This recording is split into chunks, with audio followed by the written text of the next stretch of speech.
Primeiros socorros, pessoal, é um assunto importante dentro do conteúdo de legislação. Por quê? Porque a gente sabe que acidentes podem ocorrer em qualquer situação do dia a dia, né? Seja você ali no ambiente de trabalho, em casa ou até mesmo em trânsito, a gente vai estar sendo exposto a vários tipos de risco, né? A gente pode estar sujeito a ferimentos, traumatismos, né? Pelos esses ambientes causados por objetos ou funções que a gente realiza no dia a dia. Isso é bem comum. Então, os lugares onde, especialmente, esses acidentes estão mais propícios a acontecer, a ocorrer, é em trânsito, né? Principalmente em trânsito, onde acontece bastante, onde as pessoas devem proceder de maneira adequada quanto às diversas situações, né, relacionadas a ele, tomando cuidado, né? E por conta desse conceito, né, que acontece os acidentes, e a gente sabe que está inerente aí ao trânsito os acidentes que vão acontecer diariamente, e infelizmente acontece, né, em grande parte por falhas humanas, inclusive 90% é por falha humana, onde as pessoas simplesmente não realizam as manobras que são de fácil, né, entendimento, as técnicas que são fáceis de ser aplicadas e não aplicam, né, por conta de imprudência, negligência ou até mesmo imperícia por parte dos condutores. Então, são tipos de situações básicas que fazem com que aconteçam o chamado acidente. Então, por conta disso, nasce a necessidade de a gente entender como deve proceder em determinadas situações envolvendo esses acidentes. A gente sabe que acidentes podem levar a traumatismos, hemorragias, fraturas, levar ao estado de choque. Tem situações onde envolve hipotermia, febre, convulsões, né?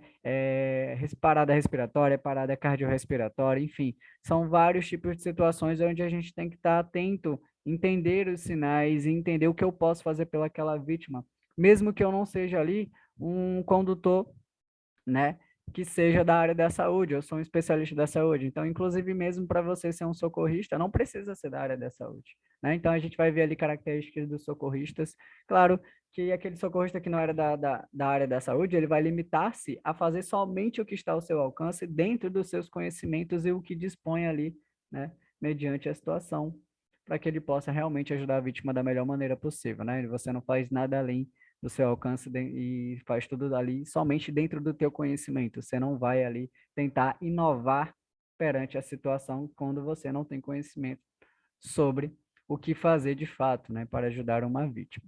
Então, a gente vai ver aqui a questão da definição.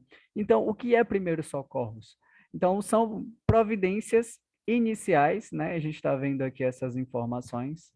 Nada mais são do que providências iniciais que devem ser adotadas em acidentes com vítimas, a fim de eliminar os riscos secundários, onde você tenta minimizar o sofrimento das vítimas e manter suas funções vitais e evitar o agravamento das lesões. Então, os primeiros socorros, pessoal, nada mais é do que procedimentos, parâmetros, onde você está aplicando ali para a vítima, né? Uma vítima que se encontra em situação de emergência, onde a pessoa corre um perigo de vida.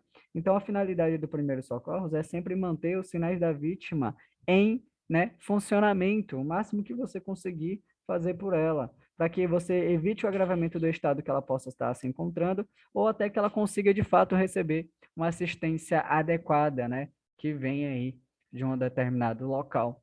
Então, é isso que é primeiro socorros. E a gente sabe que quando você comete a omissão de socorro, isso se torna até mesmo crime de trânsito, né? Que é o que a gente vai ver aqui, ó. A gente não pode simplesmente ser omisso, não podemos simplesmente ver uma vítima no trânsito e decidir e optar por não ajudá-la. Isso é considerado omissão de socorro. Salvo quando a situação, né, de alguma maneira, corre risco pessoal. Então, a gente só vai ajudar uma vítima de fato quando eu percebo que não provoca ali um risco pessoal à minha segurança. Primeiro, eu tenho que garantir a minha segurança. Como é que eu vou ajudar uma vítima se eu vou me pôr em risco? E, ao invés de ser somente uma vítima que precisa de ajuda, aí eu vou lá, me coloquei em risco, coloquei numa situação perigosa, acabam que agora são duas vítimas necessitando de socorro. Então, a gente faz tudo aquilo que está dentro do nosso conhecimento, do nosso alcance e dentro das possibilidades com a qual eu posso agir. Então, mas perceba que eu não posso ser omisso. Mesmo que você não consiga ir lá até a vítima, vai haver procedimentos que você possa fazer. Por exemplo, sinalizar o local, chamar o resgate. Isso já ajuda demais a vítima ali que se encontra em uma situação ali totalmente desfavorável, né, desconfortável. Então perceba que a omissão de socorro é considerado crime de trânsito. E está aqui, ó, no artigo 176 do Código de Trânsito Brasileiro, que diz o seguinte: deixar o condutor envolvido em acidente com vítima de prestar ou você providenciar socorro à vítima, podendo fazê-lo, ó, tem a palavra, né, podendo fazê-lo. Quando você não pode, você tem que se abster do perigo, né? Podendo fazê-lo, é considerado infração de natureza gravíssima. A gente viu lá nas infrações, né, no assunto de infrações do processo do assunto de legislação, né? E a infração de natureza gravíssima, com fator agravante em 5 vezes. A gravíssima a gente já sabe que leva 7 pontos no prontuário. A multa, né, de 293,47 centavos, se multiplicada por 5, fica em torno de 1.467,35 centavos, né, nessa linha. Só que também leva para o condutor a suspensão do direito de dirigir, ou seja, uma suspensão direta. Nem precisa pegar os 7 pontos, né? Eu boto aqui 7 pontos porque a infração gravíssima leva a 7 pontos. Mas como você pega uma suspensão direta, a pontuação não vai cair porque você vai ser suspenso automaticamente. E também cai sobre o condutor, ó, mais o recolhimento do documento da habilitação, o documento da CNH. Por quê? Porque é uma medida administrativa. E eu já falei, né, nos assuntos de infrações que quando há suspensão, geralmente é o recolhimento do documento de habilitação. Se você é suspenso, você não vai precisar do teu documento, né? Então, faz ali a medida que é o recolhimento. Então, olha o que acontece, pessoal. Só que isso aqui são o que você vai responder pela infração cometida relacionada à omissão de socorro. Mas existe a situação que envolve também o crime, tá? Isso aqui é considerado crime. Além dessas situações que você responde aqui, pelo Código de Trânsito Brasileiro, você vai responder também penalmente por essas ações, tá? Só que tem outra situação também, que é a omissão de socorro, mas por conta de uma palavra-chave, ela se torna apenas infração de natureza grave. Essa aqui, ó, deixar o condutor envolvido em acidente com vítima de prestar ou providenciar socorro à vítima, podendo fazê-lo, é infração gravíssima com fator agravante em 5 vezes, mais suspensão, mais recolhimento do documento de habilitação, tá? Isso aqui é crime de trânsito. A outra também vai ser considerado crime de trânsito, porém, será infração de natureza grave e a gente vai entender por quê, tá? E a gente vai entender por quê. Essa situação é basicamente quando você, de alguma maneira, provocou o acidente ou teve alguma coisa relacionada ao acidente, tá? Essa primeira aqui do artigo 176, né, 176 do Código de Trânsito Brasileiro. Aí a gente tem essa aqui, ó, a do artigo 177, né, 177 do Código de Trânsito Brasileiro, que ele diz aqui, ó, deixar o condutor de prestar socorro à vítima de acidente de trânsito quando, palavra mágica, solicitado. Ou seja, você não tem nada a ver com o acidente, você simplesmente estava passando pelo local. Você estava lá passando, tinha agentes ou uma autoridade de trânsito, ou o SAMU, ou o Corpo de Bombeiros, quem for, né, que estava ali realizando o atendimento da vítima. E esse pessoal, essas autoridades, esses agentes, solicitaram você auxílio, ajuda. Claro que eles vão te direcionar, né, te dizer o que você tem que fazer, mas solicitaram. Se solicitaram e você recusa, ou seja, você vai ser omisso quanto a solicitação aí das autoridades e dos seus agentes, é considerado somente infração de natureza grave. Então, aqui é quando você não tem nada a ver com o acidente, tá? E você foi solicitado. É infração de natureza grave. Então, pega aí a multa de 195,23 centavos. E 5 pontos no prontuário. E essa aqui, ó, é gravíssima, tá? Então, se na questão eles não colocarem a palavra solicitado, consequentemente é o artigo 176. Agora, se no texto da questão está implícito que existe a palavra solicitado, quando você foi solicitado e você cometeu a omissão, é somente infração de natureza grave. Só que ambos aí, pelo artigo 304 do Código, fala o seguinte: deixar o condutor do veículo de prestar socorro à vítima ou podendo fazê-lo diretamente, deixar de solicitar auxílio da autoridade pública, gera detenção de 6 meses a um ano. Detenção, né, que está prescrevendo aí o condutor no regime aberto ou semiaberto, né? E a pena varia de 6 meses a um ano, né? Dependendo de como você vai ser julgado aí perante a tramitação penal.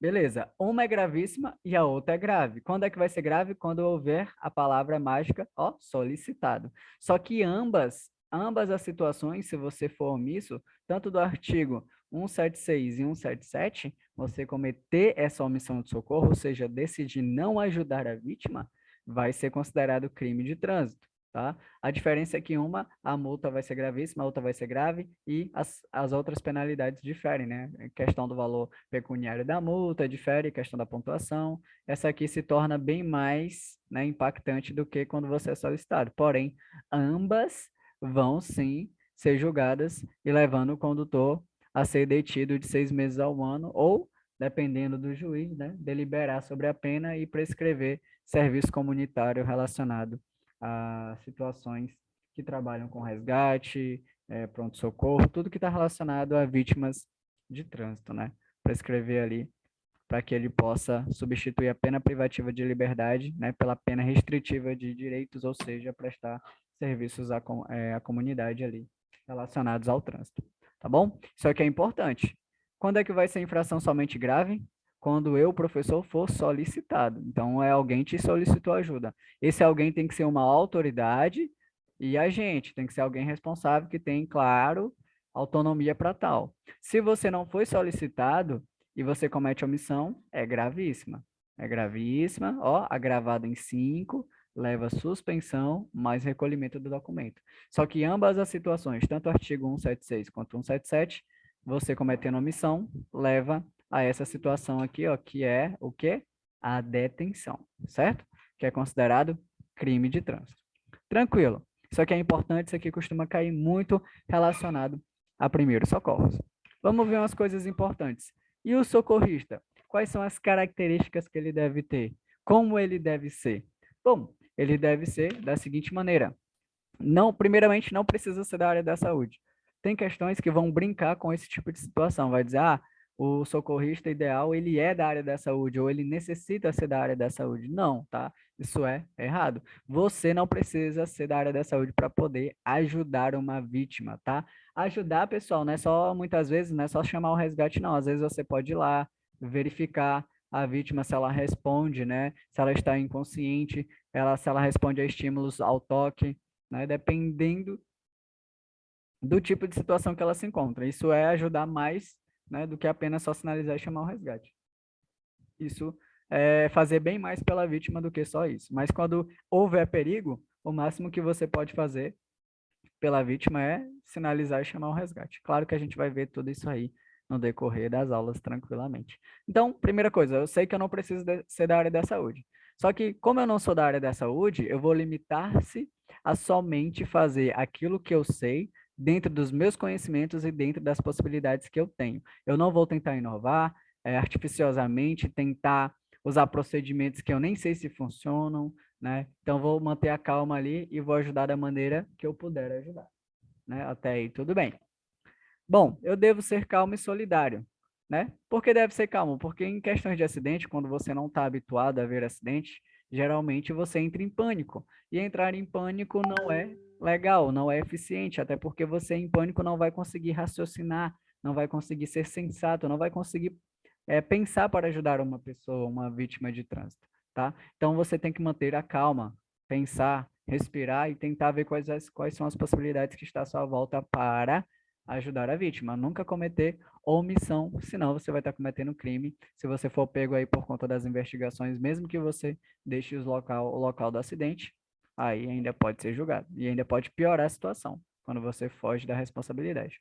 E tem que ser solidário, né? Ou seja, ajudar qualquer pessoa, nunca negar, né, pessoal? Infelizmente tem gente que, por conta de alguns preconceitos, acabam não ajudando algumas pessoas por conta desse motivo. Então, devemos ser solidários. Qualquer pessoa que necessitar de ajuda, a gente pode estar ajudando aí da melhor maneira que caber ali diante da situação. Outra coisa importante, ter o controle da situação. Então, eu vou ser calmo, vou ajudar e vou tomar o controle da situação.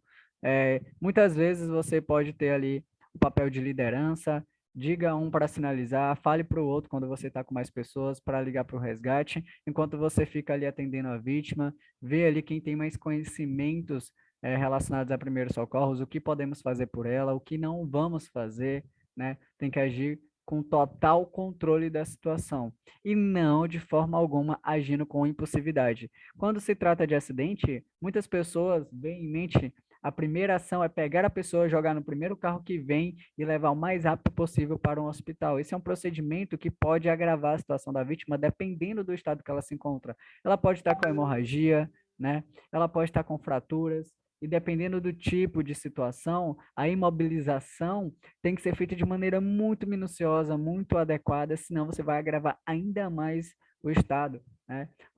O osso fraturado ali, se for externo ou até mesmo interno, né, fratura exposta, a fratura fechada pode ali muitas vezes danificar ou perfurar um órgão, causando uma hemorragia ali bem mais intensa, bem mais difícil de ser controlada. A vítima vai ser movimentada, pode prejudicar ali a coluna cervical ou a coluna vertebral, fazendo com que a medula espinhal seja danificada, fazendo com que ela possa perder até mesmo os movimentos, né, dos membros superiores ou inferiores ou o todo, né? Então tem que ter muito controle da situação, ter muita calma, não agir com impulsividade. Então, seja calmo, tenha o controle da situação. Pessoal, não ser omisso, né? A gente já sabe que eu não posso ser omisso. Basicamente, a legislação te obriga a não ser omisso, senão você vai responder penalmente e pelas infrações também que é determinadas pelo Código de Trânsito Brasileiro, como a gente acabou de ver do artigo 176 e 177, certo? Só que assim, eu não posso ser omisso, porém, importante esse porém, eu vou me limitar a fazer só o que eu sei. Eu sei, professor, eu não tenho conhecimento nenhum de primeiros socorros e provavelmente vou ficar nervoso. Eu nunca me deparei com a situação. Vejo uma pessoa lá com um membro até mesmo solto, né, fora do corpo. Aquilo vai me impactar, é chocante. O que que eu vou fazer? Eu não vou ter cabeça para ajudar aquela vítima.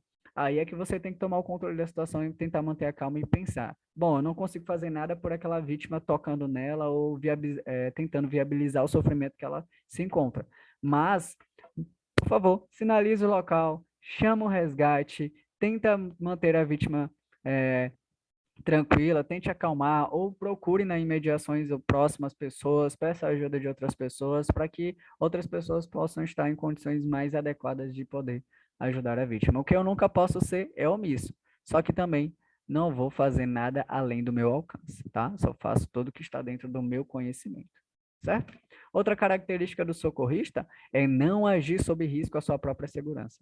Eu vou tentar ajudar uma vítima de qualquer jeito, houve um acidente envolvendo, por exemplo, fiação, cabos elétricos, um poste com fios elétricos caiu sobre um veículo. A pessoa que está dentro do veículo, ela está segura, e a gente vai até ver por quê. Ela não vai sair do carro, ela vai proceder tranquilamente. Você tem que ficar afastado a ao menos 30 metros do local, porque os cabos elétricos estão, né, sobre o pavimento. E dependendo da maneira que você trafega por ali, você pode ser um receptor, né, da condução elétrica pelo seu corpo e você pode acabar sendo eletrocutado. Então você tem que tomar muito cuidado. É uma situação onde você não pode, né, ir imediatamente com impulsividade querer ajudar a vítima. Você não pode agir sob risco à sua própria segurança. Então nessa situação, o máximo que eu posso fazer é tentar sinalizar a região para que outros veículos, outras pessoas não se aproximem da situação, né, que está ali diante dos condutores, diante das pessoas que vão passar e trafegam por ali, e chamar o resgate e tentar, ao longe mesmo, de maneira eficiente, acalmar a vítima e mantê-la dentro do veículo calma, né? A não ser que o carro esteja pegando fogo, aí tem outras dicas de segurança que é passada para o condutor de maneira correta a sair do veículo. E a gente vai ver isso com mais calma um pouco mais para frente. Aqui a gente tem que entender que eu não posso agir sob risco a minha segurança. Primeiro, eu vejo que está tudo seguro, eu posso e consigo ajudar a vítima, eu vou. Se não, eu vou fazer simplesmente o básico, sinalizar, né, e chamar o resgate. Isso aqui é o básico do básico para ajudar alguém que está sob situações, né, de risco, né, de determinado por algum tipo de acidente específico. Bom, identifique-se, né? Diga que está ali para ajudar, conheça e respeite os seus limites. Então, é sempre bom quando você vai ajudar, se identificar, tenta manter a vítima calma E se ela está respondendo, significa que isso é muito bom, que ela está consciente, tá? Nunca dê nada para a vítima ingerir, mesmo que ela peça, não dê água, não dê antitérmicos, remédios, qualquer coisa, tudo isso é inadequado. Principalmente quando você vai ter contato com fluidos corporais, como, por exemplo, sangue, saliva, é muito perigoso. A gente tem que usar o EPI, que é o equipamento de proteção individual. Pessoal, ter contato com sangue de pessoas que você não tem conhecimento é perigoso. Por quê? Porque essas pessoas podem ter doenças infectocontagiosas, como, por exemplo, a hepatite, o HIV, que são transmitidos através desses fluidos corporais. Então, por conta disso, a gente tem que ter muito cuidado, respeitar os nossos limites, até porque a gente muitas vezes não vai ter itens de segurança apropriados para tal situação. Então, a gente vai ver que muitas vezes a gente vai ter que fazer ali, pelo menos, a sinalização e chamar o resgate, tá? É importante também que você consiga fazer mais do que isso, tá? Ajudar a vítima significa mais do que chamar o resgate e sinalizar o local do acidente, né? Significa ir lá, tentar acalmar, tocar na vítima para tentar confortar ela, por exemplo, ela está sufocando por conta de vias aéreas desobstruídas, tem fluido, sangue coagulado ali na garganta, na região da garganta, a gente pode colocar ela na posição lateral de segurança, tentando viabilizar o máximo possível a situação, tentando, como o próprio conceito e definição de primeiros socorros diz, que são parâmetros aplicados sobre a vítima, né? Sob situações de emergência, onde a gente visa sempre manter os sinais delas, os sinais vitais dela em funcionamento, em atividade, tentando minimizar o agravamento da situação e do seu estado, até que ela consiga, de fato, receber uma assistência especializada, né? Então, essa é o fundamento e definição do primeiro socorros, né? E é isso que a gente busca aí com os primeiros socorros, tá? Bom, a gente viu ali quais são as características do socorrista, certo? Até aí tudo bem. Agora a gente vai conhecer quais são as primeiras ações, como é que eu devo proceder diante de um acidente, né, nos primeiros socorros. O que eu devo fazer de fato, professor? O que que eu vou fazer por uma vítima? Porque eu nunca me deparei com um acidente e eu não sei exatamente como é que eu vou reagir. Mas o que que eu posso fazer? Quais são ali os passos que eu vou seguir? Primeiramente, você tem que fazer uma análise panorâmica da situação, entender que tipo de acidente foi acontecido ali, né? Quantos veículos estão acidentados, quantas pessoas estão sendo acidentadas, envolveu colisão frontal, envolveu colisão com o veículo de trás, com o veículo da frente, envolvendo pedestres, animais, enfim, eu vou fazer uma situação, uma análise da situação. O que está acontecendo ali? É acidente envolvendo chama, é acidente envolvendo produtos perigosos, derramamento de combustíveis, então, vou fazer análise com fiação elétrica, enfim. Fiz uma análise da situação. Vou manter ali a calma, né? Eu já analisei. Né? Se tiver risco, eu não vou poder agir com muita eficiência. Se não tem risco, eu vou poder lá tentar fazer o máximo que eu puder pela vítima. Bom, segundo, identifique e elimine os riscos secundários. Né? Derramamento de combustível, tem que ter cuidado ali para não ter a presença de chama exposta, qualquer tipo de coisa que fagulha, faísca, se possam ter contato com combustível.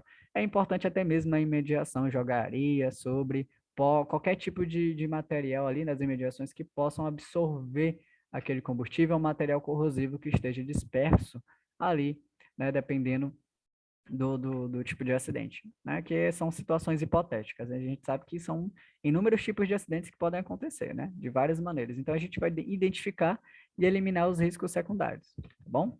Depois, a gente vai estacionar o veículo em local seguro. Então, onde eu devo estacionar? Pessoal, logo após o acidente, preferencialmente fora da pista. Ou eu estaciono após o acidente, ou preferencialmente, né, fora da pista. Nunca no acostamento, tá? O acostamento compreende a pista. Quando a via for dotada de acostamento, não estacione no acostamento fora da pista. O mais indicado, o local mais seguro é fora da pista.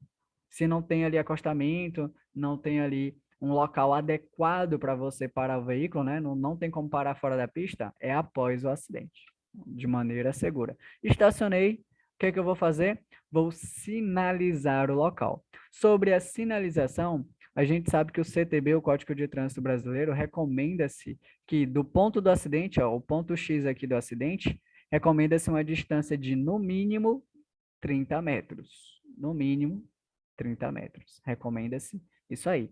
Só que essa sinalização que a gente vai conhecer aqui em Primeiros Socorros, ela está ligada ao artigo 61 do Código de Trânsito Brasileiro, que fala, né, da velocidade máxima da via. Por exemplo, o acidente aconteceu numa via de trânsito rápido. A velocidade máxima numa via de trânsito rápido é de 80 quilômetros por hora.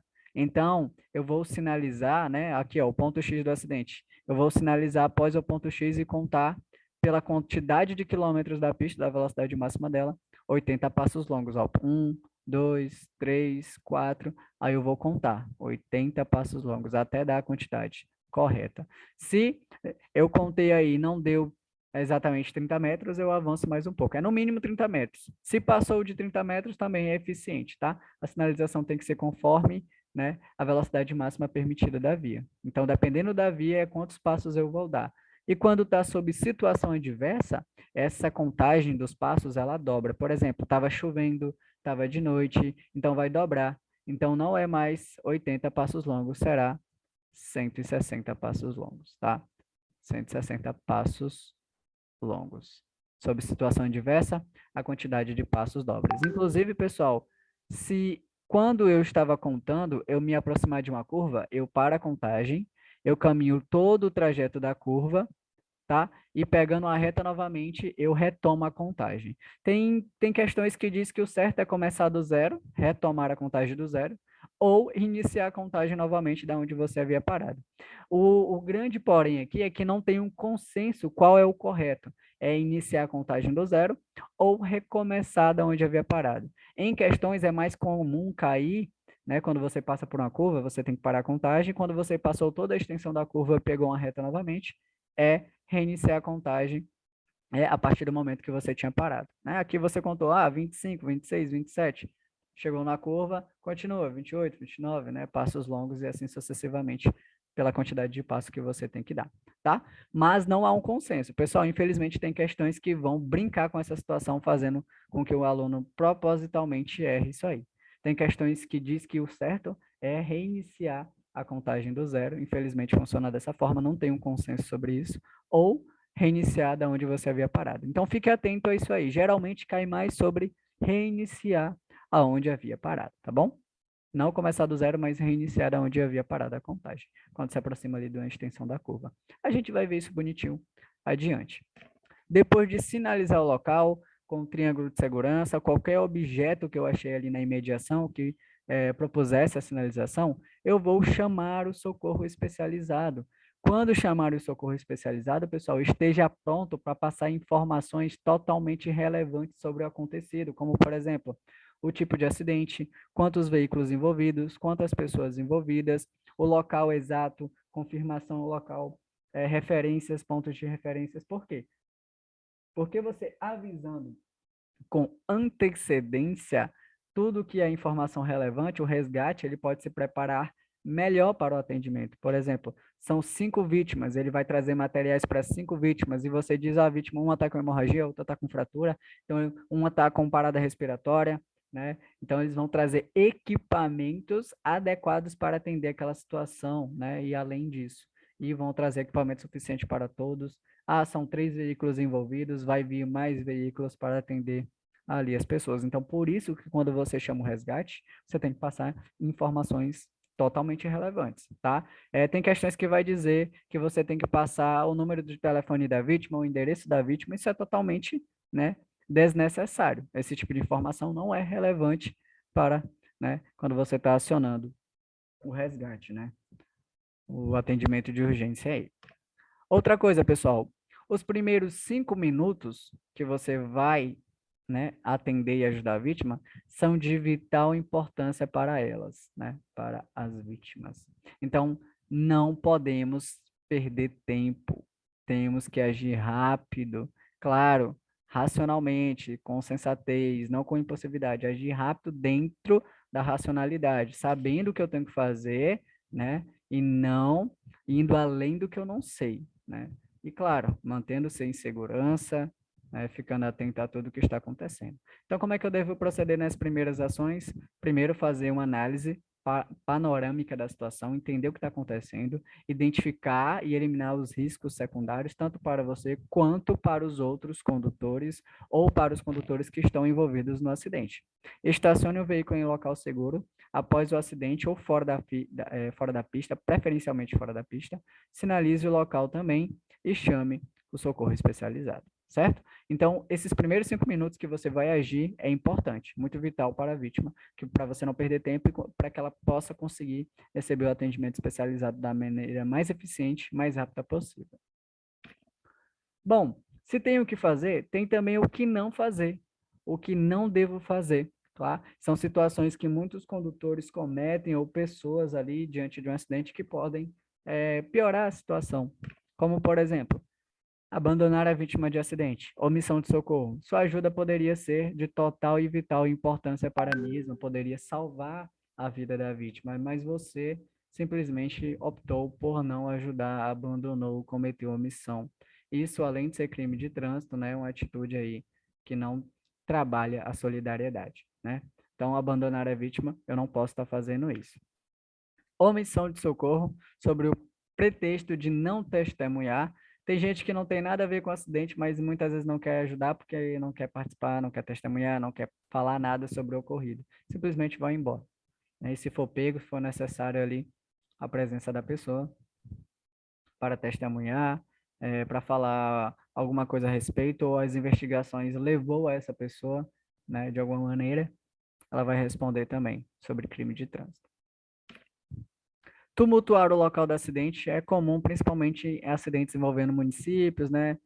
Centros urbanos, interiores, que enche de curioso, enche de pessoas que começam a falar coisas negativas, que sufocam ali o atendimento, atrapalham, né? E vão agir com impulsividade, as pessoas não entram em consenso, brigam, diz que é para fazer aquilo, não tem que fazer isso, e acaba que nunca vão conseguir, de fato, ajudar a vítima. Isso infelizmente pode até mesmo agravar, levando a vítima a óbito, né? É muito perigoso.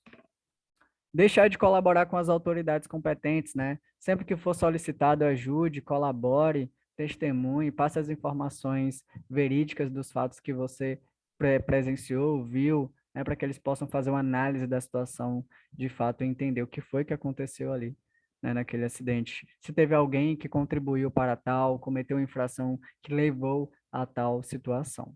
Então é importante ficar atento. Tentar remover a vítima presa nas ferragens, né, sem estar preparado. Pessoal, a gente, quando vê uma pessoa acidentada, né, quando não tem preparo, a primeira ideia é tentar tirar dali a força. É muito perigoso, né? É muito perigoso, principalmente quando você não tem ferramentas, não está preparado, não sabe como fazer isso aí. Então você está agindo com impulsividade. Só devemos tirar às pressas vítimas de locais de acidentes quando realmente existe perigo iminente, como fogo, afogamento, entre outras situações que realmente não tem como, tem que tirar a vítima o mais rápido possível dali. Se não, é só manter a calma e ver quais são as possibilidades, tá? Eu não posso estar tentando remover a vítima de ferragem de qualquer situação da qual eu perceba que não há necessidade. Isso pode ser muito perigoso, por quê? Porque pode ter ferragem pressionando parte dos corpos. E essa pressão submetida ao corpo, quando puxar, forçar, pode acabar ali rompendo, por exemplo, uma artéria, que é um vaso sanguíneo muito importante que compõe o sistema cardiovascular, né? O sistema cardíaco aí, do ser humano. Isso pode fazer com que rompa, em questão de 2 a 3 minutos, essa pessoa já vai ficar pálida e você vai perceber que ela vai acabar ali falecendo, ficando com a pele fria, branca, né? Gerando um estado de hipotermia, frio extremo, aí sentir aquela boca seca, sede, e de 2 a 3 minutos você percebe que ela já vai falecendo. A causa é, se rompe uma artéria, pessoal, que é uma hemorragia bastante grave, até mesmo para os especialistas é difícil, né, o controle, acaba que o sangue jorrado para fora, em 2 e 3 minutos, 50% do sangue está sendo, né, jorrado, a pessoa está perdendo ali, e isso aí faz com que, consequentemente, ela morra. Então, é muito perigoso você tentar fazer esse tipo de procedimento, removendo das ferragens, por quê? Porque pode acontecer esse caso. Inclusive, tem histórias de bombeiros que falam sobre isso, gente despreparada que foi forçar e aconteceu rompimentos de artérias do corpo, fazendo com que a vítima rapidamente perdesse uma quantidade absurda de sangue, né? Porque a artéria ela vai mesmo no ritmo da pulsação jorrar aquele sangue, né? Vivo, verde, saindo, basicamente, aquele vermelho vivo saindo bem vermelho mesmo o sangue, mas como é que eu posso dizer? Né, no ritmo da pulsação, ou seja, sendo jorrado mesmo para fora, né? De forma bem rápida. Então, só removo uma vítima de acidente se houver risco real de perigo. Aí sim, não tem jeito, não tem escolha, né? Eu vou remover a vítima do local, se houver realmente real perigo. E tente remover da forma mais delicada possível. Como eu devo sinalizar o local? Perceba que aconteceu aqui um acidente, né? Tem um carro aqui que possivelmente capotou ou tombou, né? Capotou ou tombou, dependendo do que foi que aconteceu aí, né? O cara sinalizou, por exemplo, pode ter colocado o carro aqui dele para fora da pista, aí após o acidente ele foi aqui sinalizar. E em mãos ele tem o triângulo de segurança, né, que é o item mais qualificado para sinalizar, porque serve tanto durante o dia quanto durante a noite, e ele é fácil, né, identificar e saber que logo à frente aconteceu um acidente. Quando eu não tenho o dispositivo do triângulo de segurança, eu posso usar outros objetos nas imediações, como galhos de árvores, papelão, latas, outros que possam servir, né, de sinalização, certo? Quando à noite, pessoal, nunca de forma alguma usar a chama exposta, tá? Porque pode haver a presença de substâncias que são inflamáveis, né? Então, chama exposta pode provocar e agravar a situação. A gente sabe que, no mínimo, eu tenho que sinalizar uma distância de 30 metros, mas a gente vai já já perceber que isso aqui também está relacionado à velocidade máxima permitida da via. Então, como é que eu devo sinalizar o local do acidente? Estacione preferencialmente aonde? Fora da pista. Se não, logo após o acidente. Use triângulo de segurança se tiver. Se não tiver, galhos, arbustos, papelão e lata. Lembrando que o triângulo de segurança é um dos itens obrigatórios do veículo, tá? E o condutor que não estiver com ele está cometendo infração de natureza grave, bem como o proprietário do veículo também. É uma infração de responsabilidade, né?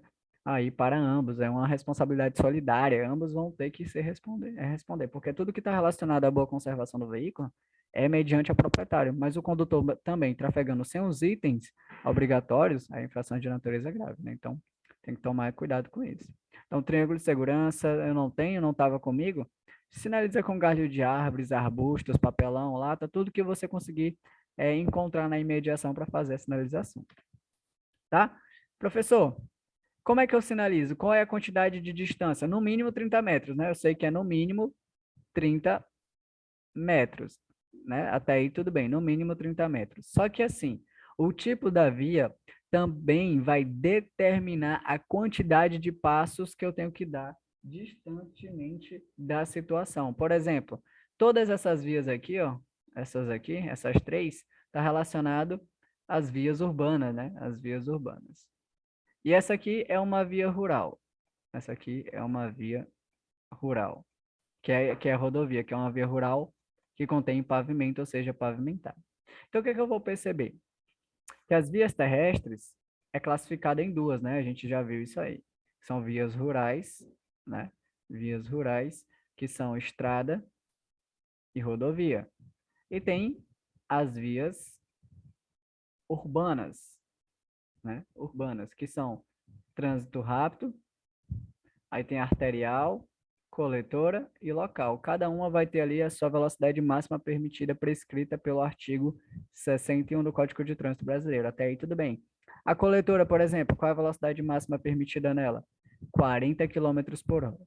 Então, se é 40 km por hora, o acidente aconteceu numa via com essas características, quantos passos longos eu tenho que dar? Ó, 40 passos longos. Professor, era situação adversa. Era de noite, tinha neblina, estava chovendo, era uma situação muito complicada. Ah, tinha muito buraco na pista, a pista estava escorregadia, era situação adversa. O que que acontece com a quantidade de passos que eu tenho que dar? Para aumentar a segurança, a quantidade de passos tem que dobrar.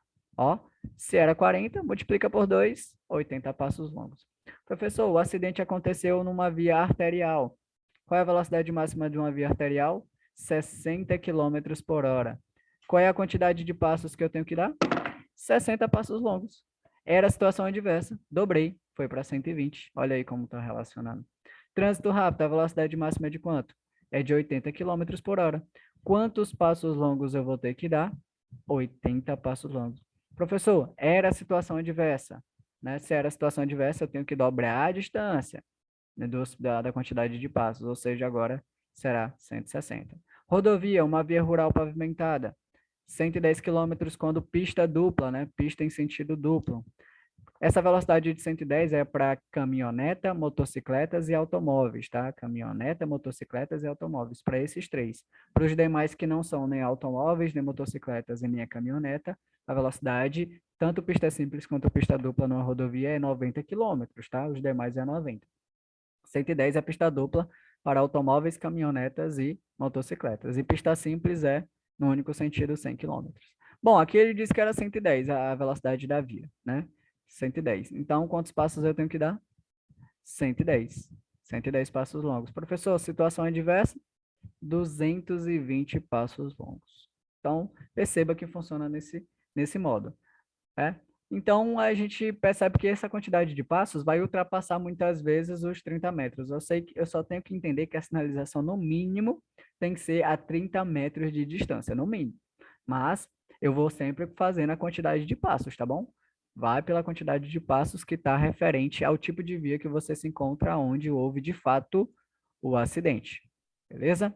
Funciona dessa maneira a forma de sinalização do local do acidente. Ok? Então, distância mínima é de quanto? Se perguntar, 30 metros. 30 metros. Ok? Bom, agora eu vou falar aqui das primeiras ações relacionadas aos telefonemas para emergência. Como é que eu vou ligar? Quais são as informações relevantes que eu vou ter que passar para o acionamento do recurso para o socorro, né? Antes de eu falar sobre isso, um momentinho, tá, pessoal? Vou só verificar algo no sistema. Bom, então a gente vai falar dos telefones para emergência, né? Vamos entender quais são eles. Primeiramente, a gente vai perceber que são aqui o acionamento do recurso de socorro, né? Que vai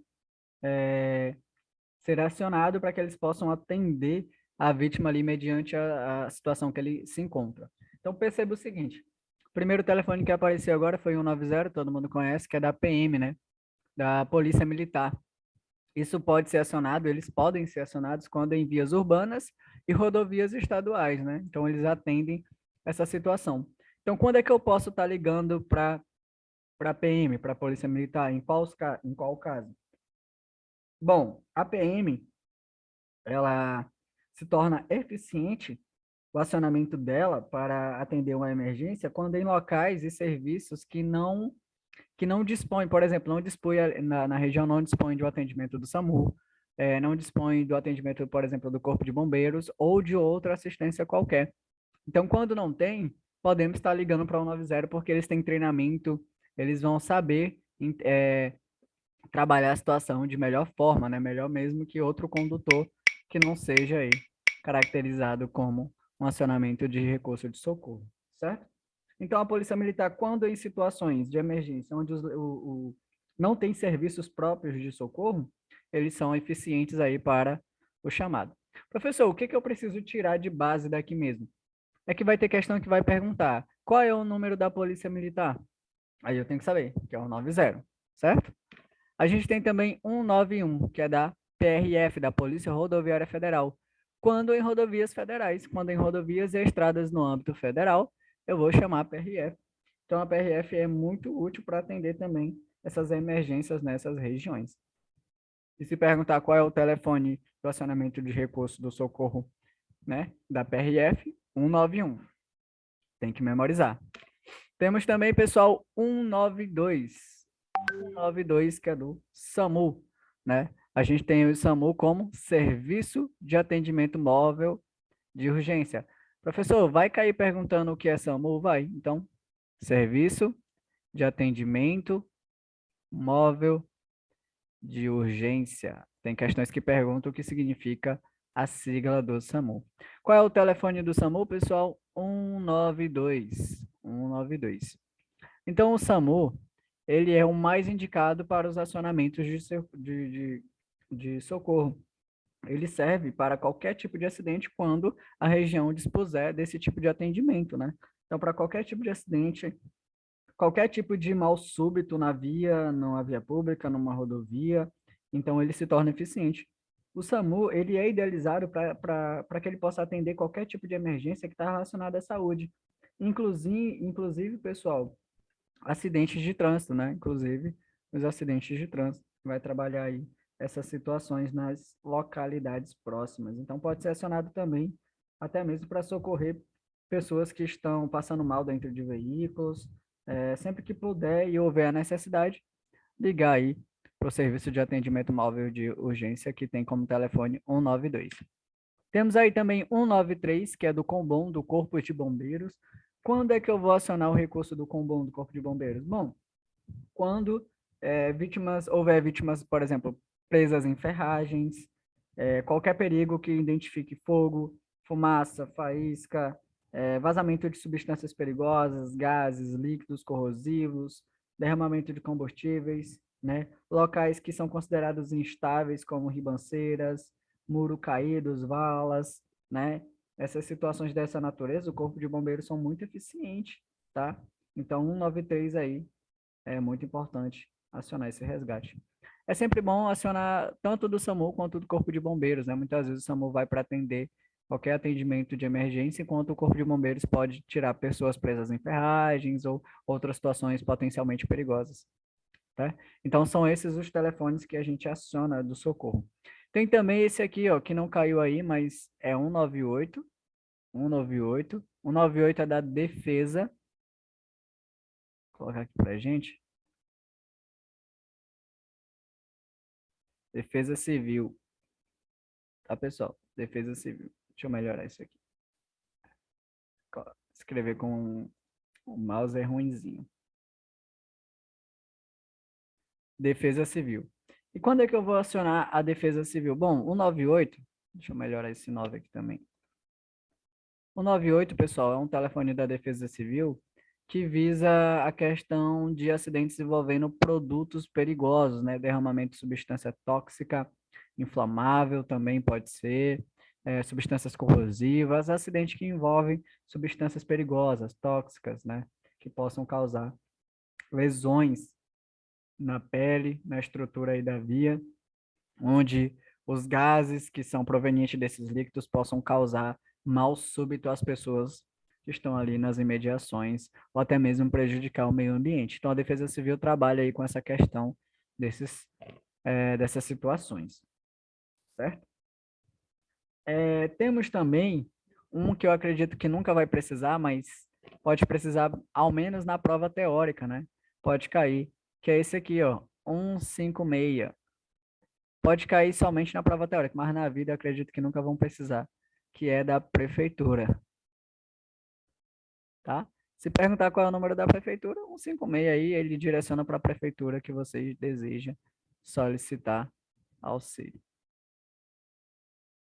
tá? Esse aqui eu acredito que nunca vão precisar, mas tá aí, pode cair na prova perguntando, tá? 156. Então temos aqui 190, 191, 190 da PM, da Polícia Militar, 191 tanto para PRF quanto para PRE, né, Polícia Rodoviária Estadual também. A gente tem o SAMU 192, Corpo de Bombeiros 193, 198 da Defesa Civil e 156 da Prefeitura, caso caia, né? Mas a porcentagem de chance de cair é bem baixa. Mas tá aí qualquer coisa se cair, tá bom? Prosseguindo. Bom, chamando o resgate, né? Aconteceu o acidente, você já sinalizou, já fez todas aquelas primeiras ações importantes. Você está acionando o socorro aí, né, do resgate. Quando eu estou acionando esse recurso, eu tenho que passar informações relevantes. E qual tipo de informação eu vou passar? Então, a gente vai atentar-se a isso. Então, esteja pronto para passar informações úteis, como, por exemplo, localização exata do acidente. Isso é muito importante. Seja preciso para que o atendimento de urgência consiga chegar em tempo hábil e com exatidão no local onde foi, né, identificado pelo socorrista. Quantos veículos envolvidos? Isso é muito importante para que eles possam se preparar da melhor maneira Então, quantos acionamentos, quantos carros do SAMU, por exemplo, vêm para o atendimento, ou o Corpo de Bombeiros, né? Quantos veículos estão envolvidos no acidente, quantas pessoas, né, se envolveu animal, envolveu crianças, idosos, gestantes, enfim, envolveu pessoas que são consideradas mais vulneráveis, tá? Para que eles possam chegar o mais rápido possível para atender essas regiões. Claro que o socorro, pessoal, ela independe de sexo, idade, né? Ou qualquer outro tipo de gênero, tá? Tem questões que vai dizer que uma criança tem prioridade de socorro de um adulto. Isso não é verdade, tá? Eu sei que a gente tende a querer atender a criança primeiro por conta de considerar a criança um caso mais, né, vulnerável, se tornar mais vulnerável, mas essa questão de atendimento, né, de prioridade de atendimento, independe de sexo, idade ou gênero, tá bom? A gente vai até saber por quê. Inclusive, as pessoas que têm prioridade no atendimento de emergência são as pessoas que estão ali, né, em estado de inconsciência. E a gente vai entender por quê, tá? A gente vai entender por quê, certo? E também tem a diferença do atendimento de emergência para atendimento de urgência, né? Atendimento de emergência é quando a vítima corre um risco da falência das funções vitais. Então, é necessário, claro, atendimento rápido. O atendimento de urgência também é importante, né? Apesar das condições agudas, das dores que a vítima possam estar sentindo devido ao acidente, não corre risco da falência das funções vitais. Então, de emergência corre risco de morte, enquanto de urgência não corre. Outra coisa interessante, o número aproximado de vítimas é lesões aparentes, né? Quais são os tipos de lesões? Qual o estado que a vítima se encontra? Tipo do acidente, se foi carro, se foi moto, se foi atropelamento. Se há vítimas presas em ferragens, né? Porque vão trazer um material apropriado, né? Como ferramentas para conseguir tirar as pessoas que estão presas nas ferragens. Inclusive, é sempre bom chamar aí o Combom, o Corpo de Bombeiros, que leva como telefone 193, né? Para não esquecer. Se há vazamento de combustíveis ou produtos perigosos, é sempre bom também acionar aqui a Defesa Civil, né, de 198. Defesa Civil, se for o caso. Corpo de Bombeiros também já serve. É bom chamar o SAMU também para atender as vítimas, né? Serviço de atendimento móvel de urgência, que leva aí como telefone, para não esquecer, 192. Perdão desse 9 aí, mas é um 9 aqui, 192. Certo? Então, essas são as informações relevantes que eu tenho que passar. Fica atento a isso, por quê? Porque tem questão que vai dizer que você tem que passar o endereço da vítima, o CPF da vítima, o nome da vítima. Essas informações são totalmente irrelevantes. As informações relevantes estão aqui, ó. Isso é o que você tem que passar. Localização exata, quantos veículos envolvidos, número aproximado de vítima, lesões aparentes, o tipo de acidente, carro, moto, atropelamento, se há vítimas presas nas ferragens e se há vazamento de combustíveis ou produtos perigosos. Tá? Agora a gente vai falar da questão da prioridade de socorro, né? Eu cheguei e me deparei com a situação de trânsito, são tipos de vários acidentes, tá? Ó, são vários tipos, né? E a gente vai entender quem tem prioridade na questão do atendimento, né? De socorro. Bom, só para deixar claro, a prioridade, ela independe de gênero, sexo e idade. Por exemplo, se foi um idoso e um adulto ali normal, né, em idade normal, que sofreu um acidente, quem é que tem preferência? Depende. A gente pensa que é o idoso, inclusive questões vão querer que você seja tendenciado para isso. Por quê? Porque o idoso é uma pessoa já idosa, né, e é mais vulnerável, uma criança, uma gestante, são pessoas que são consideradas mais vulneráveis e por causar essa sensação de vulnerabilidade, a gente tem a tendência a realmente querer socorrer primeiro essas pessoas. Só que em questões de prova, tá, pessoal? Independente disso, tá? Na prova, se perguntar quem tem prioridade de socorro, em primeiro lugar são as vítimas inconscientes. São as vítimas inconscientes, tá? Vai dizer assim, tem uma vítima inconsciente, uma criança e um idoso lá no estado de choque, a criança tendo hemorragia, quem é que tem preferência no atendimento? Isso quando você é um socorrista leigo, né? Não tenho tanto conhecimento. Quem vai ter prioridade aí são as vítimas inconscientes. Pode parecer estranho, mas vocês vão entender o porquê. Então, em primeiro lugar, quem tem prioridade? Vítimas inconscientes.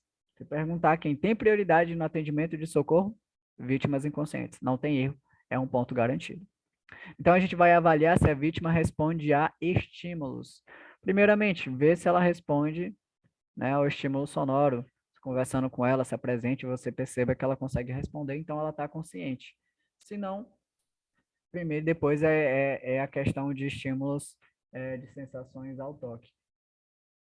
Ao toque, né? A tentar ali ver a questão da sensibilidade, né? Se ela responde a estímulos dolorosos, então, mesmo que ela esteja ali num estado de semi-inconsciência. E tem também, né, outros tipos de situações que que você possa verificar essa questão da consciência da vítima, tá? Se ela estiver totalmente consciente, ela tem prioridade. Pessoal, quando a vítima está inconsciente, ela pode estar sendo submetida a umas situações, né, como hipoxia, né, entre outras, anoxia, que são basicamente o cessar de fornecimento de oxigênio ou o baixo fornecimento de oxigênio que vai até o cérebro. E esse baixo ou até mesmo cessar da oxigenação cerebral faz com que os neurônios possam acabar morrendo. Isso prejudica muito a pessoa que vai entrar no estado de coma. Mesmo que você consiga reanimar, ela pode voltar ali no estado vegetativo, né? Porque houve sequelas, né, dos neurônios, das células nervosas que compõem aí o sistema nervoso central. Então, a pessoa simplesmente inconsciente, dentro de 3 a 5 minutos, ela pode estar se encontrando nessa falência, né, das células nervosas. Então, é muito perigoso. Por isso que ela vai ter prioridade no atendimento. Então, perceba uma situação comigo. Tem uma vítima inconsciente que caiu, né? Houve um acidente com duas pessoas. Uma caiu e ficou inconsciente porque bateu lá, por exemplo, bateu a cabeça, ficou inconsciente. Outra também caiu, bateu a cabeça, mas fraturou uma costela e a costela está perfurando os pulmões e ela está tendo hemorragia. Aí você vai gastar todo o tempo, esforço e energia para atender aquela que estava com os pulmões perfurados. E hemorragia é uma situação muito complicada até mesmo para especialistas, principalmente quando é a hemorragia arterial, né? É muito perigosa, proveniente de uma artéria, né? Ou qualquer outro tipo de hemorragia interna também. É muito complicada de se lidar, até mesmo para profissionais. É extremamente complexo, certo? Aí você gasta todo o tempo, esforço e energia, a vítima acaba morrendo, aí enquanto você poderia ajudar aquela que estava inconsciente, que poderia ser mais fácil ali trazer a consciência, é, imobilizá-la, deixar ela mais confortável para depois gastar energia com a outra. Aí você gastou energia com uma vítima que realmente não tinha o que se fazer, porque você não tinha equipamentos, você não tinha ajuda, você não tinha nada, ela morre, e a outra que você poderia gastar o seu esforço de fato para que realmente tivesse um resultado, ela vai acabar falecendo também e você acaba perdendo duas pessoas. Então é por isso que as vítimas inconscientes têm prioridade na prestação de socorro, tá? Em segundo lugar, é a vítima com parada respiratória. Então a gente vai verificar os movimentos respiratórios da vítima. Em terceiro lugar, a vítima com parada cardíaca, tá? Onde a gente vê o melhor local para se verificar a questão da pulsação, que fica no pescoço, na artéria carótida. Tem também a artéria que fica na região da virilha, né, a femoral. Só que na virilha, pessoal, é um local íntimo, né? Então a gente não vai colocar a verificação na virilha também, que ela é tão fácil e perceptível a verificação da pulsação quanto no pescoço, na carótida. Elas são igualmente ali, é, igualmente muito eficientes na questão da verificação da pulsação, certo?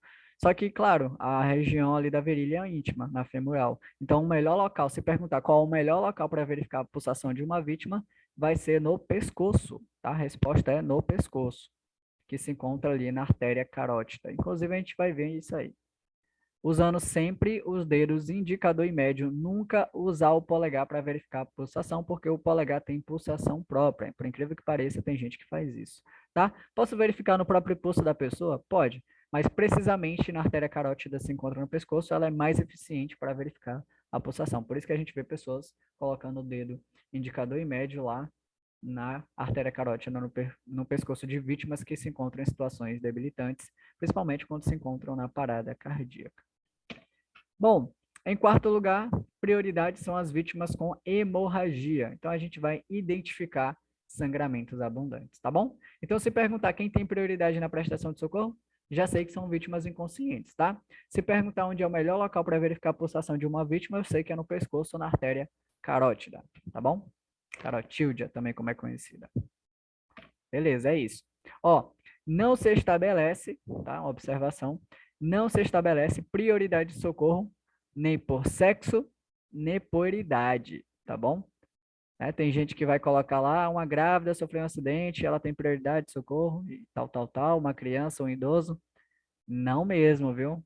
Eu sei que na vida real pode ser diferente, você pode querer atender de fato essas pessoas, não tem problema, mas na provinha, quem tem prioridade é as vítimas inconscientes, tá? Não vamos, né, levar para o outro lado. Então tá aí. E a prioridade não estabelece, né, não é estabelecida por sexo ou idade, né? Pode ser qualquer pessoa, pode ser um adulto e uma criança. A criança está tendo hemorragia, o adulto só está inconsciente, então a vítima inconsciente tem prioridade, tá?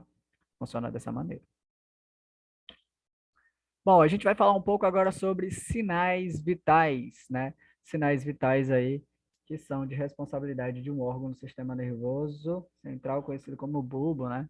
Que faz esse controle aí dos sinais vitais. Sinais vitais que possibilitam a avaliação do quadro clínico da vítima. É através dele que a gente pode verificar. Olha, perceba aí que a vítima tal, né? O socorrista, né? Usando luva adequadamente, colocando os dedos indicador e médios sobre o pescoço na artéria carótida que se encontra aqui, assim, nessa região, tá? Verificando aí a pulsação da vítima, tá?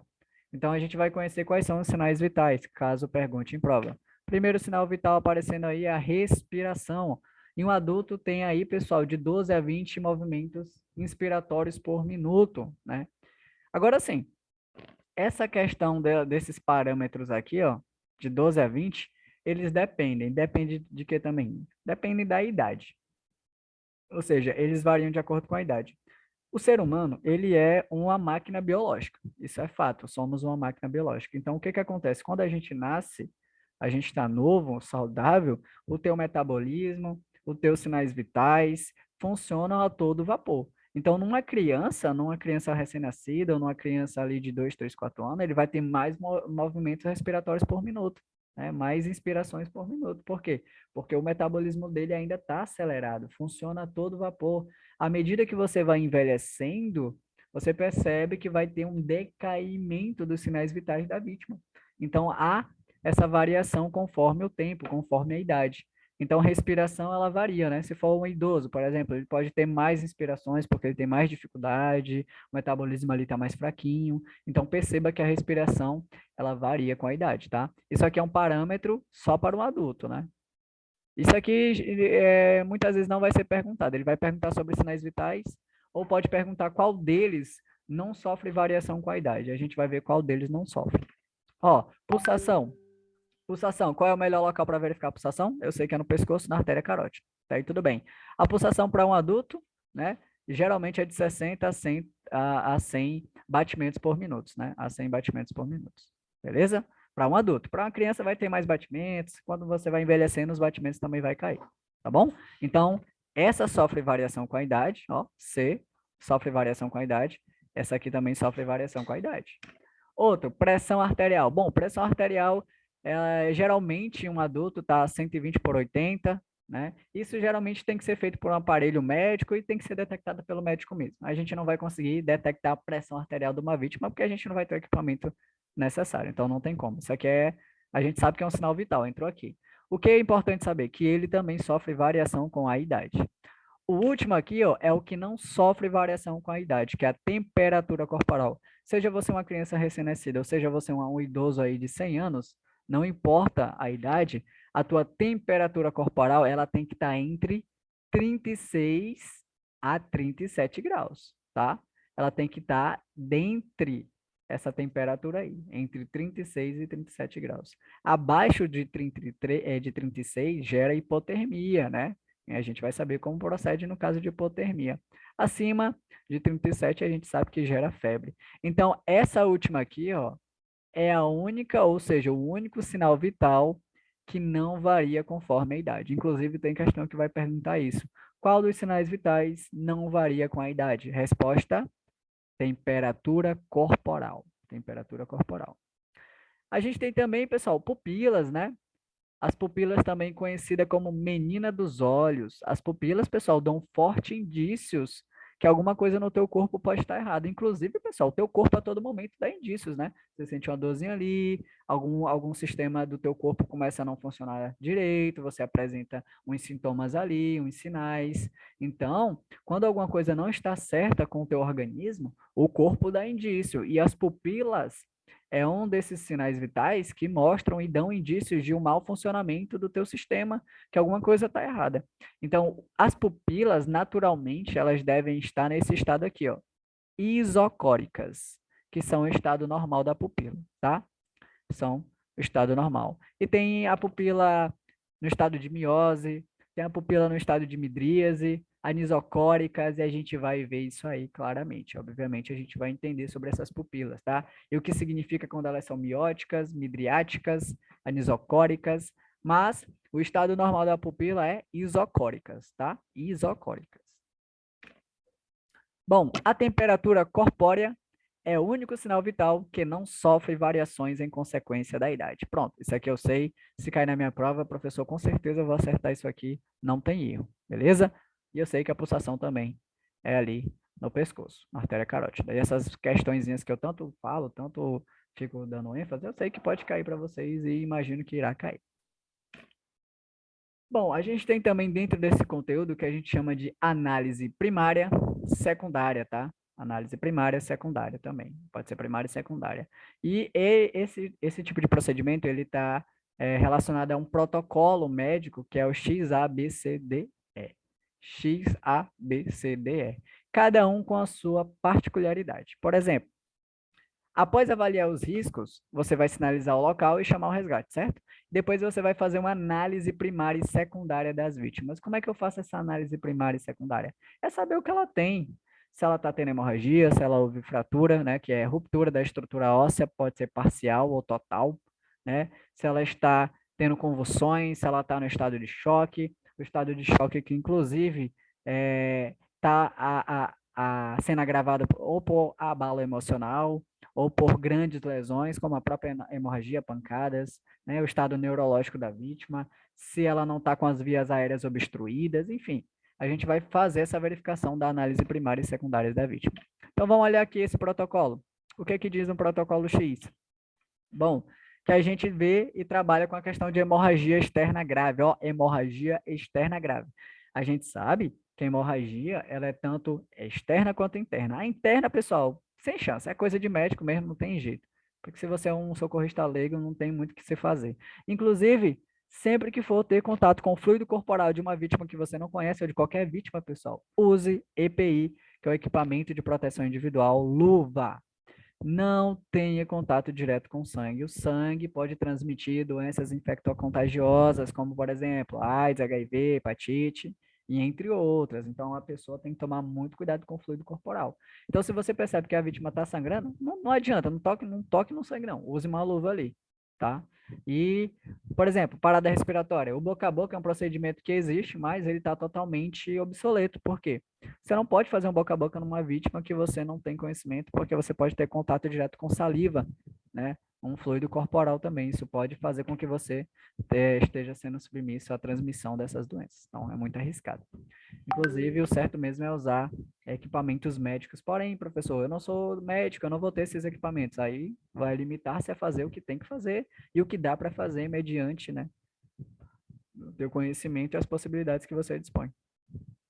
E é por isso que muitas vezes, em muitos casos, a única coisa que a gente vai poder fazer de fato quando você é um socorrista leigo é sinalizar o local para evitar outros acidentes, né, por parte de outros condutores que se aproximam da imediação do ocorrido e chamar o resgate. Muitas vezes é o máximo que a gente vai poder fazer, porque tem situações realmente que a gente não tem o que fazer, né? Você não é um socorrista profissional. Mesmo que você o fosse um socorrista profissional, você teria que ter o equipamento necessário. No máximo, você vai ter que usar uns procedimentos padrões que você tem conhecimento para tentar viabilizar o estado que a vítima se encontra. Então, a hemorragia externa aqui, a gente vai tentar identificar e estancar antes de qualquer outra ação. No caso da hemorragia externa, dá para ajudar, né, pessoal? Você primeiro cobre as mãos ali, para não ter contato com os fluidos, e tenta limpar a região da ferimenta com gás e pano limpo, qualquer coisa que sirva para limpar de maneira cuidadosa, e tentar fazer e aplicar ali a ferida com ponto de pressão, né, com pano, para limpar com gases para não infeccionar, né? Não infeccionar com bactérias, entre outros tipos de micro-organismos infecciosos. Então tem que tomar muito cuidado. Então, na hemorragia, o que é que eu posso fazer? Identificar e estancar antes de qualquer outra ação. Tentar identificar, tentar estancar, para que a vítima não perca sangue. Perdendo sangue, né? Em pouco tempo ela pode vir a óbito, é muito perigoso. Por isso que o caso de hemorragia é muito sério. Bom, no ar, no protocolo A, o que é que eu vou fazer? Está relacionado à abertura das vias aéreas com controle da coluna cervical. A gente vai verificar se estão obstruídas. Se estão, o que que eu posso fazer? Você pode enfiar a mão na boca do cidadão para tirar, por exemplo, prótese dentária, restos de alimento, alguma coisa que está obstruindo a garganta. O que são vias aéreas? É boca, nariz e garganta. Boca, nariz e garganta é via aérea, que passa o ar, o deslocamento de ar até os pulmões. Se está obstruído, o que que eu posso fazer? Eu posso tentar tirar o objeto, claro, de maneira cuidadosa, fazendo um controle da coluna cervical, que a gente vai ver isso aí. Existe lesão cervical? Professor, detectei que existe. Aí o que é que eu vou fazer? Não tem muito o que eu fazer, né? Eu tenho que fazer a imobilização cervical dessa vítima. Eu posso usar papelão, mantas, qualquer coisa, roupas, alguma coisa para fazer a imobilização. Inclusive, tem uns vídeos importantes que eu quero mostrar para vocês, porque a gente está vendo coisas aqui relacionadas à teórica, né? Tudo aqui é teórico. Tudo que está relacionado a primeiros socorros necessita de um aprendizado sistêmico, não é verdade? Você vê a teórica e faz a prática. Aqui é só um aparato para que a gente possa se preparar para uma prova, tá bom? Caso você quer se especializar mais nesse conteúdo, aí aconselho buscar mais. A não ser que você já seja da área da saúde, certo? Isso aqui são só parâmetros, procedimentos para a prova teórica, né? Então, se você já é da área da saúde, você percebe que tem coisas aqui que está não condiz com o que realmente é feito com a questão da saúde, de socorro, tá? Não leve para esse contexto. Por quê? Porque isso aqui, né, está atualizado para a prova, tá? Inclusive, tem procedimentos aqui que até que são muito obsoletos, mas que entram aqui. Mas que vão servir para a nossa prova teórica. No item B, o que ele vai falar aqui? Ó, boa ventilação, respiração adequada. A gente vai ver se a vítima está respirando. Como é que eu posso saber que a vítima está respirando? Vendo se ela respira. Não consigo ver, vou sentir. Aproxima-se da boca, do nariz, do peito ali para ver se tem movimentos respiratórios. Né? Escute para ver se ela está respirando. Então, ver, ouvir ou sentir. Né? Um protocolo de 3 passos. Ver, ouvir ou sentir. A relação da boa ventilação e respiração adequada. No item C, no protocolo C, percebemos a questão da circulação, está relacionada à hemorragia e o controle do choque, né? As pessoas podem estar em estado de choque. O que leva ao estado de choque, professor? É grandes lesões, como hemorragias, pancadas graves, abalo emocional, tudo isso leva a pessoa ao estado de choque, tá? E é muito perigoso. Existe pulso palpável, a gente verifica a questão do pulso. A hemorragia grave, então estou fazendo o quê? Uma análise primária e secundária da situação. Análise primária e secundária. Então, perceba que isso aqui, ó, primária e ação, a ação mais é a secundária. Né? Primária e secundária, funciona dessa maneira. Bom, no item do protocolo D, a gente fala do distúrbio neurológico. A gente vai verificar o nível de consciência da vítima. Se ela responde a estímulos, a gente vai avaliar as pupilas. Lembra que as pupilas vão dar indício do que a vítima está tendo. Qual é o estado que ela se encontra. Se é uma parada respiratória, é uma parada cardíaca, ela está tendo um AVC, ela está tendo um TCE, enfim, o que ela está tendo? E é isso que a gente procura descobrir, né? Quando a gente faz essa análise primária e secundária.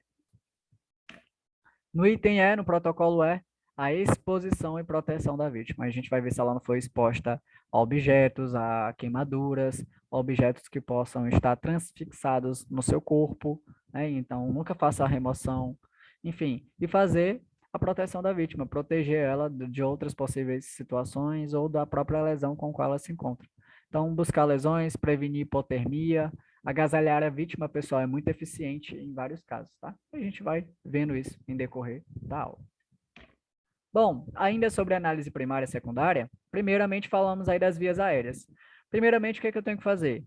Faça a manutenção das vias aéreas da vítima e mantenha um controle da região cervical da coluna. Pessoal, a região cervical é essa região aqui, ó.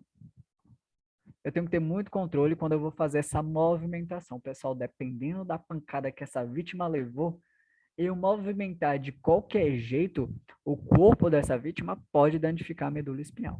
Danificou a medula espinhal, pai? Adeus, tchau, porque é uma situação irreversível, tá? A comunicação dos impulsos nervosos, né, que vem do comando do cérebro até o sistema nervoso periférico, vai ser anulada. Né? Por exemplo, tem aqui o cérebro, mal desenhadinho, mas imagina que é um cérebro. Do cérebro desce tipo uns fios pela coluna vertebral, onde esses fios se ramificam, né? E fazem ali a comunicação com o sistema nervoso periférico, né? Através das células nervosas, que são os neurônios. Enfim, se esse fio é rompido, por exemplo, houve um rompimento aqui, a comunicação foi quebrada. Ou seja, você vai pensar normalmente, você vai passar os comandos, só que o impulso elétrico que vem, ó, ele não passa. Ele vai e volta, ele não consegue passar. Então, se o estímulo nervoso não passa, você acabou de perder os movimentos do seu corpo. Então, isso é muito, muito perigoso. Então, você movimenta isso aqui com cautela. Quando você movimenta com cautela, perceba, pessoal, que a via aérea aqui da garganta, ó, ela abre. Ela abre. A gente tem aqui um órgão, né, do sistema digestório chamado epiglote. E ela abre. Quando ela abre, o ar vai conseguir circular. Aí aqui tem o sistema que vai para os pulmões e o que vai para o estômago, né? A gente tem a laringe, faringe, e não vem ao caso. A gente só precisa entender o quê? Que a gente tem que ter muito cuidado com o controle da região cervical, da coluna, certo? Muito controle, muito cuidado com isso. E ver se a vítima está ou não respirando, fazendo um controle da coluna cervical e desobstruindo as vias aéreas, vendo se não tem restos de alimento, prótese dentária, ossos quebrados que ficaram presos ali, que estão fazendo um processo de asfixia na vítima. Pode ser até mesmo sangue coagulado, né? Aquele sangue grosso que ficou na região da garganta. Então, a gente pode fazer esse controle, lateralizar a vítima, pode ser saliva, tudo isso pode acabar obstruindo a via e o ar não está passando até os pulmões e ela vai morrer por conta da parada respiratória. Né? E o cérebro vai parar de ser oxigenado, a parada respiratória, consequentemente, vai levar à parada cardíaca e o estado vai só agravando, piorando até que a vítima, né, se não tiver atendimento adequado, vai falecer. Então, a obstrução das vias aéreas, né? A gente vai ver aí, obstruídas pela língua, pela alimentos ou sangue, ó, o que pode obstruir a passagem de ar.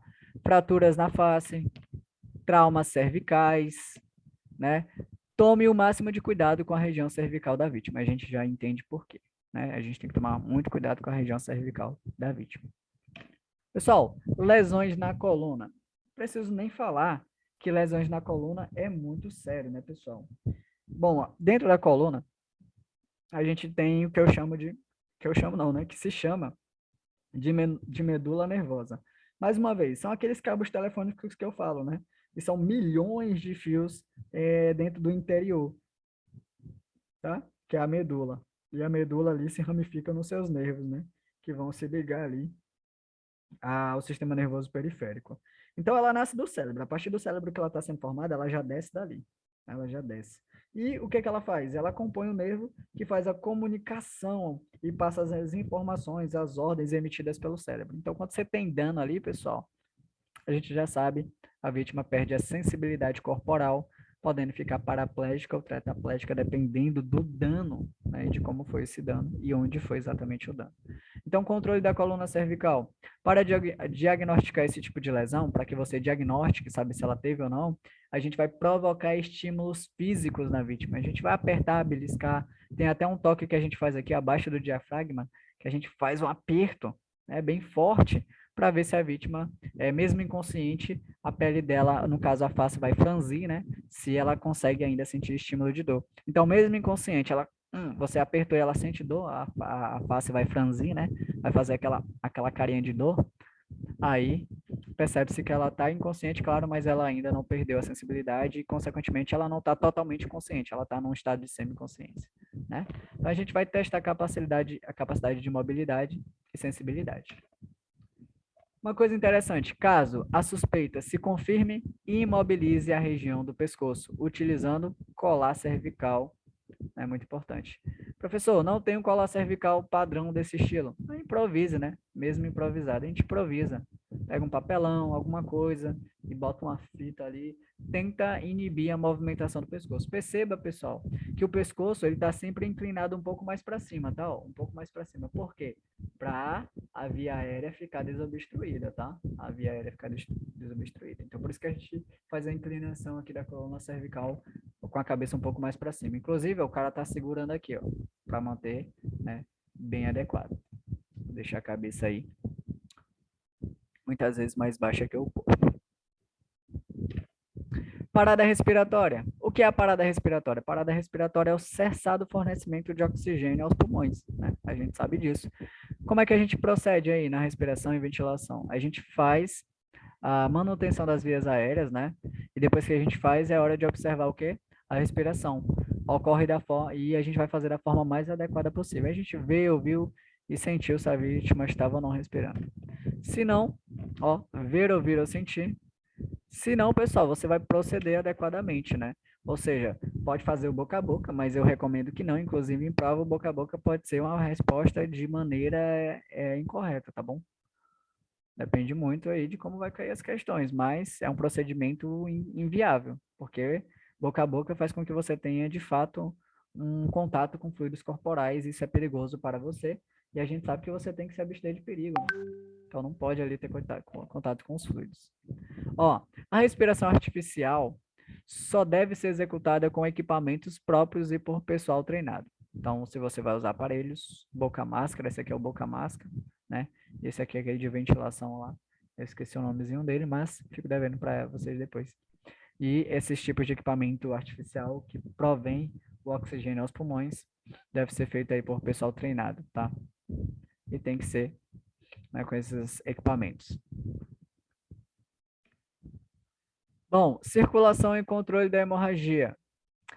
Pessoal, a parada respiratória pode acontecer por várias situações, né? Afogamento, asfixia, pode ser por contração muscular. O que seria uma contração muscular? Poderia ser uma pancada muito forte na região do diafragma.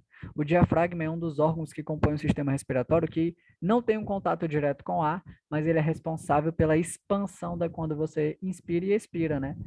Da região aqui torácica. Ele é responsável por isso e ele infla, né? O diafragma. Então, o que é que acontece? Quando você recebe uma pancada muito forte na região da barriga, ele não consegue expandir, ele fica contraído. Então, se ele fica contraído, você não consegue inspirar e nem expirar. Ele tá ali. Quem já tomou uma pancada muito forte na barriga sabe que é muito difícil respirar. Então, a asfixia, a parada respiratória, ou ela acontece por asfixia, envenenamento, afogamento, entre outras situações que leve a isso, né? A parada respiratória, e também pela pancada na região ali do diafragma. Então, quem leva essa pancada por contração muscular faz com que a pessoa também não consiga respirar. Pode ser por engasgo. Pessoal, umas curiosidades aqui que é bem interessante, que pode até parecer meio bobo, mas que é totalmente importante que a gente tenha esse conhecimento. Por exemplo, você foi jantar com um amigo, né? Você estava lá, normal, jantando com ele, e teu amigo começou a ficar engasgado. Aí você percebe que ele está engasgando. Por mais que a pergunta seja idiota, pergunte, você está engasgado? E ele vai responder, tô, né? Você percebe que ele está engasgado, mas ele ainda consegue falar assim, tô, né? Tô engasgado, ainda sai um pouquinho de fala. Se ainda sai um pouco de fala, significa que a corrente de ar ainda está passando ar ali pela via, e o corpo mesmo vai fazer com que aquele pedaço de carne que ele havia comido saia para fora. Ele vai tossir, ou seja, um mecanismo de defesa do organismo para expulsar aquela bitola de carne que fez ele engasgar. Agora, se você pergunta e ele não consegue responder, ele não consegue responder porque não tem ar passando. Isso é muito perigoso e a gente tem que proceder. Como é que a gente procede? É dando aquele tapão nas costas da pessoa. Pelo amor de Deus, isso é um procedimento muito errado. Há muitos casos que a pessoa que levou o tapão nas costas fraturou colunas. Por quê? Porque quando você está numa situação de pânico, o teu corpo produz ali adrenalina, né? E quando você produz adrenalina, há um potencialmente há um aumento de força, mesmo que você não perceba por conta da situação, você aumenta ali a força, né? Você fica mais eufórico, então aquela pancada que você dá é muito forte. Tem caso de pessoas que sofreu esse tipo de procedimento, foi para o hospital com coluna fraturada, né? Isso acontece. Costela, coluna, é muito perigoso. O certo é fazer aquela manobra de Hampshire, né? Que você coloca a mão sobre o diafragma e aperta com a outra quando você segura a pessoa por trás. Aquela manobra que eu acredito que vocês tenham conhecimento. Essa é a manobra adequada para tal. Bom, circulação e controle de hemorragia. O que a gente pode falar sobre isso? Hemorragia, a gente sabe que é a perda ambulante de sangue, que pode ser de duas maneiras, interna ou externa, certo? Então, a gente vai fazer uma análise a fim de diagnosticar possíveis hemorragias, falhas circulatórias, né, entender o que está acontecendo. Qual é o melhor local para verificar a pulsação? Né? Porque à medida que a pessoa está perdendo sangue, a pulsação vai decaindo. Então, a gente vai verificando sempre os sinais vitais. É aqui na artéria carótida no pescoço. Pode verificar no pulso? Posso. Mas o indicado e o melhor local é aqui no pescoço. Pessoal, isso pode gerar na pessoa, né, uma hipotensão. E o que é a hipotensão? A hipotensão é o oposto da hipertensão. No caso aqui é pressão baixa. A hipotensão é a pressão baixa, né? A pressão está baixando. Hipotensão. A hipertensão é a pressão alta, né? Hipotensão, pressão baixa. Então, a hipotensão arterial em vítimas de traumas deve ser considerada como consequência de hipovolemia. Aí, professor, o que é esse termo hipovolemia? É basicamente a perda de plasma, né? A gente tem no sangue, a gente sabe que o sangue é um tecido líquido, né? Imagina que aqui é um tecido líquido e dentro do sangue a gente vai ter lá glóbulos vermelhos. Aqui é o plasma, né? Aqui tudo é o plasma. Plasma, se eu não me engano, tem 91% de água em sua composição. Aí a gente tem os glóbulos brancos, né? Os glóbulos vermelhos, conhecidos como hemácias, né? E temos as plaquetas, que parecendo umas estrelinhas, assim, as plaquetas, que vai fazer a coagulação sanguínea e os glóbulos brancos proteger o organismo, né? E esse aqui transportar oxigênio. Então, quando você está perdendo plasma, você está perdendo também isso aqui, glóbulos vermelhos, glóbulos brancos e o plasma, e principalmente as hemácias que vão transportar o oxigênio pelo corpo. E a hipovolemia é isso, é essa perda. Então, o que está acontecendo com a vítima? Ela está perdendo sangue, está baixando a pressão, e isso vai levar, né, à questão da hemorragia, né? A hemorragia é aquela perda de sangue. Hipovolemia vai causar a perda de sangue excessiva, vai causar a hipotensão, onde a pressão costuma baixar. A pressão vai lá baixando. Então, é isso que acontece aí com uma vítima nessas situações de hemorragia. Então, o que a gente pode fazer pela vítima?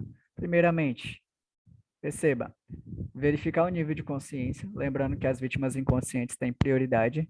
Ó, coloração da pele. Quando a vítima está sofrendo hemorragia, parada cardíaca ou parada respiratória, ela tende a entrar no estado de acianose. E o que é o estado de acianose? É as extremidades do corpo começarem a ficarem roxeadas, azuladas, por exemplo, nas pontas dos dedos, os lábios. Quem já viu um bebezinho engasgar ali, não sei quem já viu, mas perceba que ele começa a ficar roxinho, que ele está com falta de ar, aquilo que o corpo, né?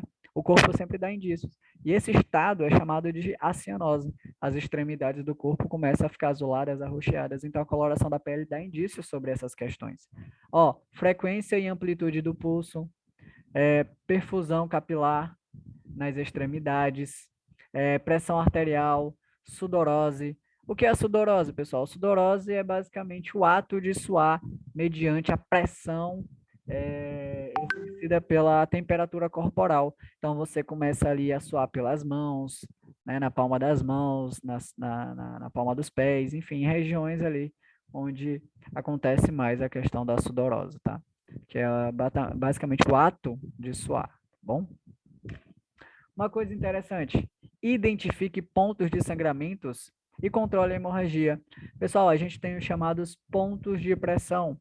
Onde são esses pontos de pressão? São pontos concentrados em artérias que a gente pode pressionar para inibir o fluxo eminente de sangue que possa sair do organismo do corpo. Inclusive, a gente vai conhecer um desses pontos. Tem dois aqui, ó. Aqui é um ponto de pressão que você pode pressionar, ou seja, o sangue vem, mas ele fica impedido de, por exemplo, tem um corte aqui no pulso, fica impedido de sair com muita ênfase, né? Com muita abundância, ele fica um pouco contido ali na região. Só que é perigoso porque pode necrosar a região que o sangue não circula, né? Então tem que ser feito com cautela. Aqui é outro local com ponto de pressão. Então, na artéria femoral também, que se encontra na virilha, tem vários pontos de pressão espalhados pelo corpo. Bom, parada cardiorrespiratória. A parada cardiorrespiratória é uma das piores possíveis, né, pessoal? É uma das piores, que é tanto a parada cardíaca quanto a parada respiratória. Uma coisa interessante, a parada cardíaca, se não for acudida de fato, né, de fato você não consegue resolver, lentamente vai levar à parada respiratória, bem como a parada respiratória leva, consequentemente, à parada cardíaca. Então, se você não consegue resolver, vai, consequentemente, levando ao outro, fazendo com que você se encontre nesse quadro aqui, que é a parada cardiorrespiratória, onde a gente tem que proceder com as manobras importantes. Antes de eu dar continuidade, pessoal, deixa eu verificar aqui o sistema. Então, pessoal, a gente para aqui na parada cardiorrespiratória e na próxima aula a gente continua e finaliza todo o assunto de primeiros socorros e depois já entra em meio ambiente e cidadania, que é um assunto rápido. Meio ambiente e cidadania são poucas folhas de slide, rapidinho. A gente vai trabalhar só alguns conceitos interessantes e encerra. Tudo que envolve meio ambiente e cidadania, basta utilizar-se ali do bom senso, do politicamente correto, que a gente vai acertar as questões. Então, a gente para por aqui no assunto, né, até o momento.